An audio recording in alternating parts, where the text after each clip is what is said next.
ભગવાન રામના મંદિરે જાય ને તો મર્યાદામાં રહેવું પડે. શું કામ? માં જાનકી ઉભા હોય, લક્ષ્મણ ઉભા હોય,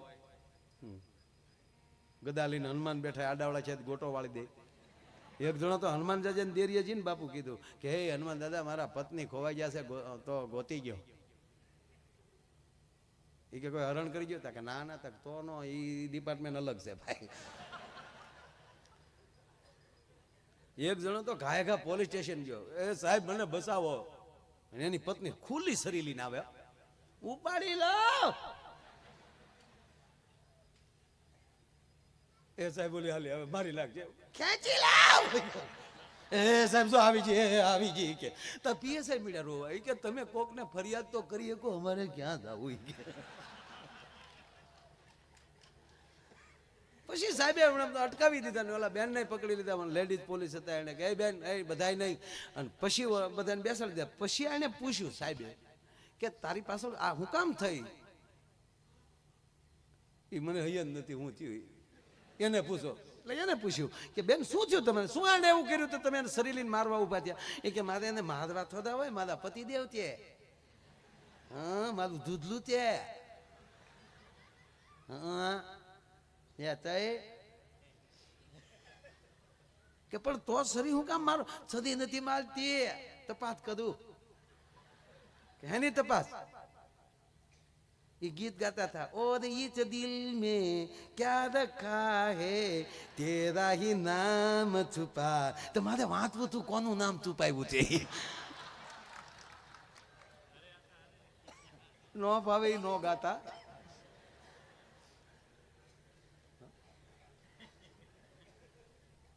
અરે પતિ પત્ની બે બેઠેલા એટલે એની પત્ની એના પતિને પૂછ્યું કે આ દુનિયા બધા આઈ લવ યુ કરે, તો તમે મને ગુગેશ કહો ને, આ આઈ લવ યુ ક્યાં દેશની પ્રોડક્ટ છે? શબ્દ ખરાબ નથી, દીકરી બાપને કહી શકે, હું એ કઈ વસ્તુ ખરાબ નથી, પણ કે આઈ લવ યુ આ પ્રોડક્ટ છે ક્યાં દેશની? તો ઓલો બેઠો બેઠો કે નક્કી ગંડી સાયનાનું હોવું જોઈએ. હાલે તો આખો ભાવ હાલે, નકર બે ત્રણ નીમાં પૂરો.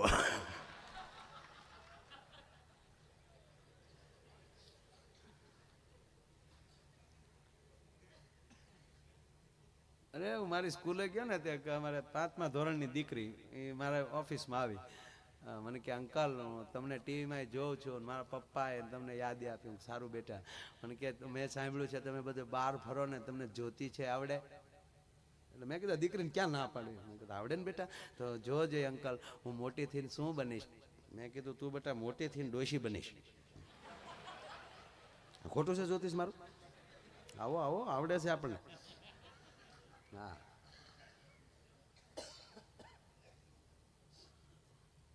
બાળક સાથે વાત જે કરતો હતો ને, એક જગ્યાએ પ્રોગ્રામ પૂરો કરીને બાપુ આમ કેમ આમ સાઈડમાં ગયો હું, તો અત્યારે તો સેલ્ફી લે રે શરૂ થઈ ગયું બધું બહુ બધા. તે એક ભાઈ એના છોકરાને લઈને આવેલા.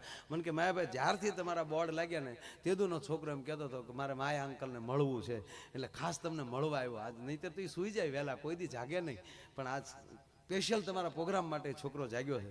એટલે આરે ફોટો પડાવ્યો ને આપણને થોડુંક થાય ને કે એકચ્યુઅલી આપણને મળવા માટે બાળક એક જાગ્યું છે, તો એકચ્યુઅલી એમ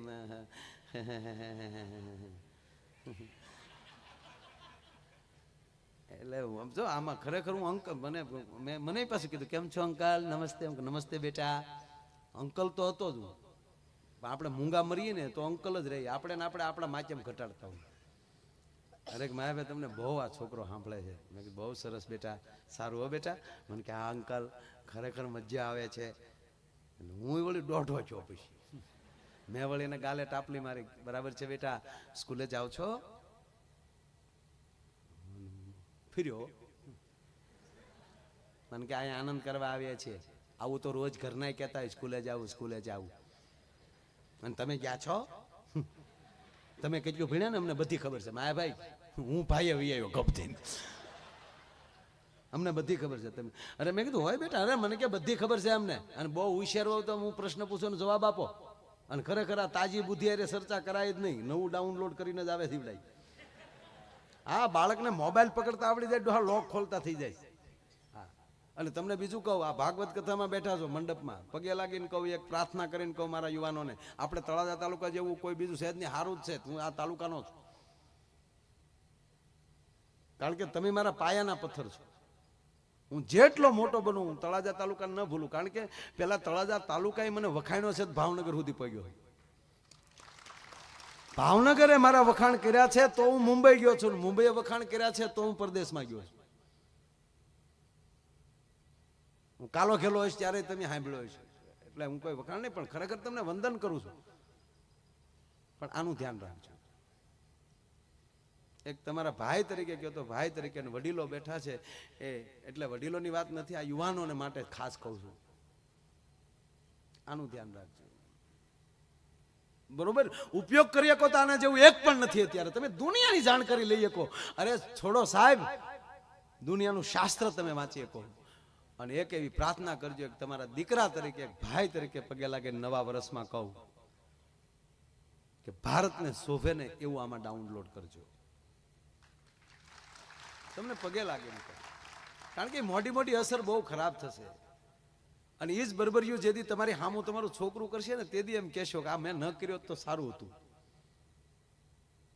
આ બહુ બહુ ભયાનક વસ્તુ. એક વચ્ચે દાખલો દઈ દઉં તમને કે એક ભાઈ બાપુ આજે ફેસબુક પેલા તો બનાવતા ને, આપ ન આવડતું એટલે એ ત્યાં જઈને કહે છે કે ભાઈ કે મને ખાતું ખોલી દે ને ફેસબુક. ભલે ખાતું ખોલી દીધું. પછી કીધું કે એની અંદર ફોટો કોનો રાખું ભાઈ?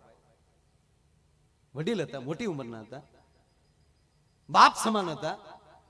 અને છોકરો પૂછે છે કે અંકલ વડીલ તમને આમાં ફોટો કયો રાખું, આપો ને એટલે ફોટો મૂકી દો. ત્યારે વડીલ ઉભા ઉભા એમ કહેતા થાય કે કોઈ સુંદર છોકરીનો ફોટો મૂકી દે, ધ્યાન દેજો. છોકરો અચકાઈ ગયો કે આ વડીલ આમ કેમ કે પોતાનું, વડીલ આ તમારો જ ફોન છે ને? કે હા મારો જ નંબર છે, પણ નવું કાર્ડ છે. નામ કોનું લખવું? કોઈ પણ છોકરીનું નામ લખી નાખ્યું. છોકરો કે અંકલ મને સમજાતું નથી, મારી મજાક કરો? ના બેટા, હું મજાક કરો ઉડો લાગુ છું? કે તો કે બેટા હું મારા સંતાનોને સંસ્કાર દેતા ભૂલી ગયો. અને આજ મારો દીકરો, એને લગ્ન થઈ ગયા છે, ઘરે નાના બે બાળકો છે મારા દીકરાને, પણ આજ મારી ભેગો બોલતો નથી, મારો ફોન કોઈ દી ઉપાડતો નથી. પણ એનો નંબર મારી પાસે છે, એટલે મારા મિત્ર બનવાની હું રિક્વેસ્ટ મોકલીશ ને તો આવો ફોટો હોય, કારણ કે એને સંસ્કાર મેં આપ્યા નથી, એટલે આવા ફોટા વધારે પસંદ કરશે, એનો મિત્ર વધારે બનશે. તો હું એક એવા નામે એનો હું મિત્ર બનીશ, અને પછી ધીરે ધીરે એના ફોટા જોઈશ, મારા દીકરાની વહુના ફોટા જોઈશ. પછી ધીરે ધીરે પૂછીશ ભાઈ તારે દીકરા છે?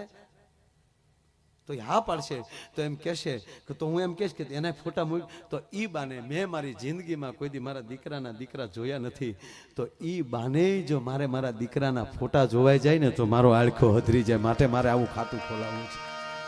આ પરિસ્થિતિ ન આવે ઈ માટે આપણે પગે લાગીને કહું છું કે આની અંદર એવું ડાઉનલોડ ન કરતા, જે કમસે કમ તમારી બોડીને જે ટચ થાય છે એમાં તો પવિત્રતા રાખો. તમે સારું છે, કોઈ ટીકા નથી કરતો, પણ અત્યારે કયો એવો યુવાન છે કે એનો બાપ એમ કે લાવ તો બેટા તારો મોબાઈલ જોવા દે, તો ધડ કરીને મોબાઈલ આપે એવા કેટલા નીકળે? થોડા ઘણા ન નીકળે, પણ કેટલા નથી થતું. એટલે આપણે વિનંતી, હું ધારું તો જોક્સ ની જડી બોલી જાય સાહેબ, કઈ 18 દેશમાં હાલું છું, તમારા તળાજાના પ્રતાપે, બોરડાના પ્રતાપે, મારા ગુરુના પ્રતાપે, ના મુરલીધરના પ્રતાપે. અને મોગલ બેઠીશ ભાઈ, ઉભ્યું ગાડીઓ ફાટી ગઈ છે, કોઈ દી માયાને ડાગ નથી થયો. સલામ, ભરોસે હાલવા વાળો માણસ. પણ મારો કહેવાનો સૂરી છે કે આજ આ પરિસ્થિતિ મને તમને હેરાન કરે છે. આખો દી બીજા જોઈને આમ જ બેઠા બેઠા.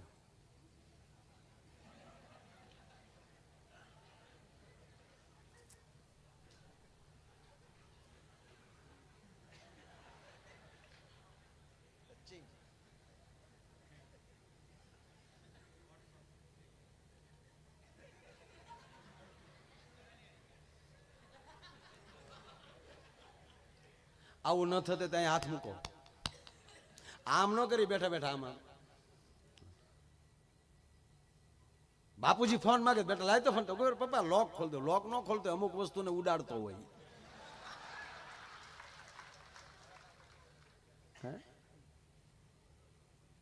પગે લાગે ને આપ બધાનું મારી પ્રાર્થના. અને તમે જ્યાં બહાર ભણતા હોવ, તો બાપને ભરોસો હોવો જોઈએ મારો દીકરો ભલે ગમે ત્યાં બહાર ભણતો હોય પણ એક બાપ તરીકે મને ભરોસો છે કે મારો દીકરો ઊંધું પગલું કોઈ દી ન ભરે. અને વડીલો આ જે કાર્યક્રમો જે આવા થાય છે ને એ ખરેખર આવા માટેના કાર્યક્રમો થાય છે. આ સંસ્કાર ભાગવત ગમે ત્યાં પીડ્યું છે ને તો આડું આવશે. મેં કીધું ને આ જોડ હાવણી સુધી પગ્યો. એ હમણાં મારા મિત્ર છે દરબાર દિગુભા, મારા મોટી મોટી મૂછી વાળા. મને દિગુભા કહે મને કે માયાભાઈ મારે ખરેખર કે આમ પાર્ટીમાં ભળવાની બહુ ઈચ્છા થાય. આમ આદમી ને ઓલા શું નામ એનું આવડા ઈ લાલ, હા ઈ લાલ, એ કે એમાં જવાની બહુ ઈચ્છા થાય. મેં કીધું તો ભૈયા જાવ ને, મને કે જવાની બહુ ઈચ્છા થાય પણ મને કે એનું નિશાન નડે. મેં કીધું કામ, મને કે આખી જિંદગી તલવાર લીધી ને છેલ્લે હું હાવણા પકડવા. એટલે દરેક પાર્ટી કેજરીવાલ ભાઈ હોય કે મોદીભાઈ હોય કે સોનિયા બેન હોય ભારતના કામ જ કરે છે ને. હારો વિરોધી હોય તો એ પાર્ટીને કામ કરવાની મજા આવે. હા, રામનું યુદ્ધ તો હામો રાવણ હોય તો જ મજા આવે ને. કૃષ્ણનું યુદ્ધ હામો કંસ હોય તો. એમ તમારો કોઈ વિરોધી હારો આવે ને સાહેબ તો જ તમને જીવન જીવન મજા આવે. હા, અને જે દી તમને ભગવાન દુઃખ આપે ને તેથી માની લેજો ભગવાન મને કંઈક આગળ વધારવા માંગે છે. શું કામ? જે કોઈ ઘોડાની રેસ ચાલુ હોય ત્યારે અસવાર એમ કહેવાય કે ઘોડાનો માલિક જેમ ઘોડાને મારે, જેમ પીડા આપે, શું કામ? બધાને આગળ લઈ જવા માટે. એમ કદાચ નાનું હુનું દુઃખ આવે તેથી માની લેજો કનૈયો આપણને ત્યાં આગળ લઈ જવા માંગતો હોય છે.